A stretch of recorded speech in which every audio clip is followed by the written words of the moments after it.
کسی کو کسی پر نہ رنگ کی بنیاد پہ فضیلت ہے، نہ نسل کی بنیاد پہ فضیلت ہے، نہ کسی کو قد کے لمبا ہونے کی بنیاد پہ فضیلت ہے، نہ کسی کو کسی اور بنیاد پہ، دولت کی قلت و کثرت کی بنیاد پر بھی جو ہے وہ کوئی کسی کو فضیلت نہیں ہے۔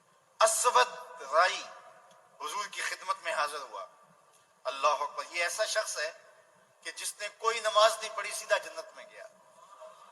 جہاد پہ حضور جا رہے تھے، رستے میں یہ ملا، حضور کا چہرہ دیکھا تو فریفتہ ہو گیا اور عرض کی حضور اگر میں اسلام لاؤں تو مجھے کیا ملے گا؟ کہا جو ابو بکر و عمر کو ملا ہے وہی تجھے ملے گا۔ اللہ اکبر۔ تو اقبال نے کہا تھا اسود از توحید احمر می شود، خیش فاروق و ابو ذر می شود۔ اسود توحید کے فیضان سے احمر ہو جاتا ہے، رنگ کا کالا ہے لیکن گوری رنگت والوں کے کندھوں سے کندھے جوڑ کے کھڑا ہوتا ہے، اس لیے کہ یہ اتھارٹی اس کو محمد عربی نے دی ہے، یہ عزت اس کو اسلام نے دی ہے۔ اللہ اکبر۔ بلال حبشی رنگ کے کالے ہیں نا، اور ذات کے بھی غلام ہیں، پھر غلام ابن غلام ہیں، ناک چپٹی ہے، ہونٹ موٹے ہیں، لیکن زمانے نے یہ منظر دیکھا۔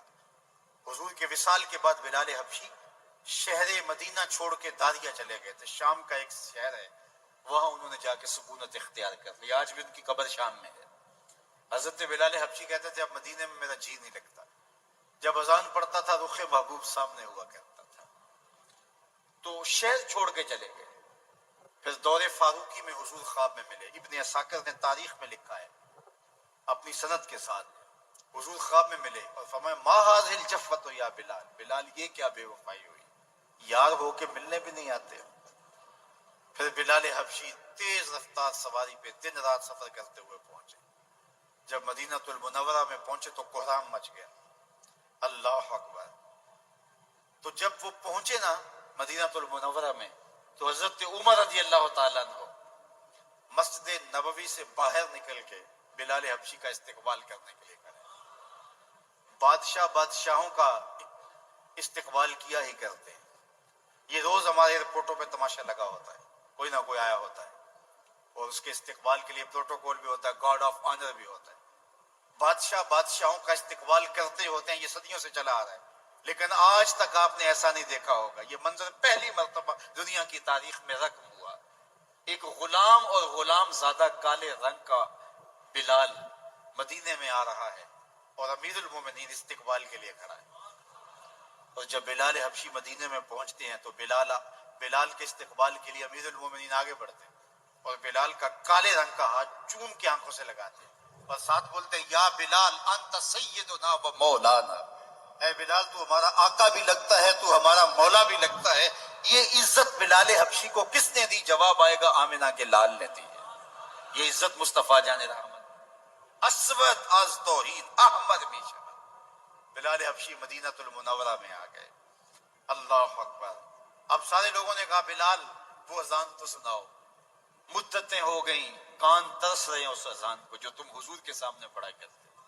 بلال حبشی نے کہا مجھے یہ نہ کہو، یہ مجھ سے گوارا نہیں ہوگا۔ جب میں شہادتین پہ آتا تھا تو گواہی دیتا تھا حضور کی رسالت کی تو حضور کا رخ رحمت سامنے ہوتا تھا، اب مجھ سے یہ گوارا نہیں ہوگا، مجھے نہ کہو، آپ نے انکار کر دیا۔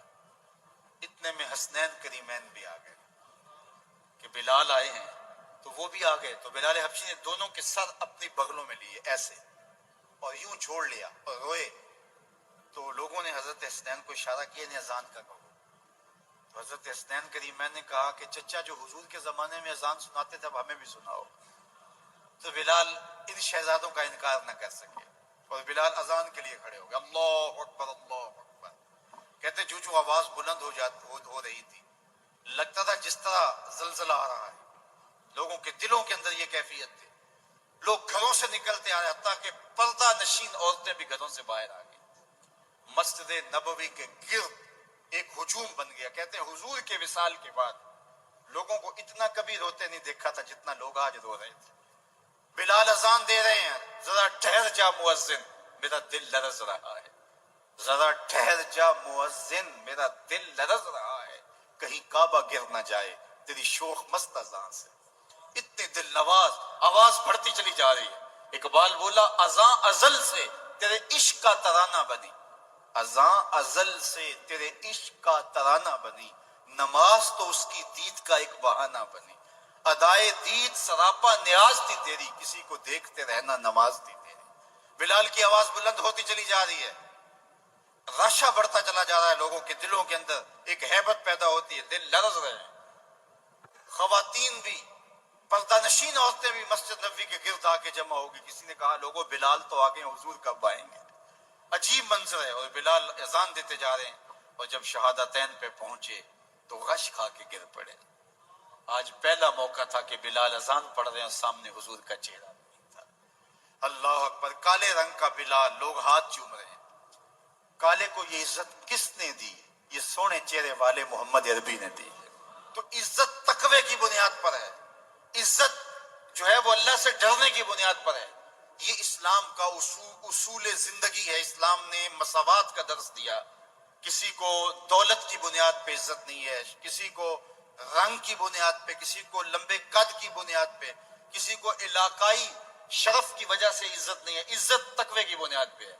اور یہ سارے مناظر عملی صورت کے اندر دیکھنے ہو تو آپ کو حج کے موقع پہ ملیں گے۔ اللہ اکبر، سارے بادشاہ بھی اسی صف میں طواف کر رہا ہے، کج کلا بھی، شہنشاہ بھی۔ صفا مروہ پہ میں نے بادشاہ کو دوڑتے دیکھا، کسی ملک کا بادشاہ، وہ دوڑ رہا تھا۔ میں نے کہا ہاجرہ تیری عظمت کو سلام، جس راہ پہ تو دوڑی، رب نے کہا کہ ہاجرہ تو نے تو حج کر دی، تیری راہوں پہ نبی بھی دوڑیں گے، ولی بھی دوڑیں گے، کج کلا بھی دوڑیں گے، شہنشاہ بھی دوڑیں گے۔ اچھا، وہاں حاجی حضرت ہاجرہ تو اس لیے دوڑی تھی کہ انہیں بیٹے کے لیے پانی چاہیے تھا، حاجی کی بغل میں پانی کی بوتل ہوتی ہے پھر بھی دوڑ رہا ہے۔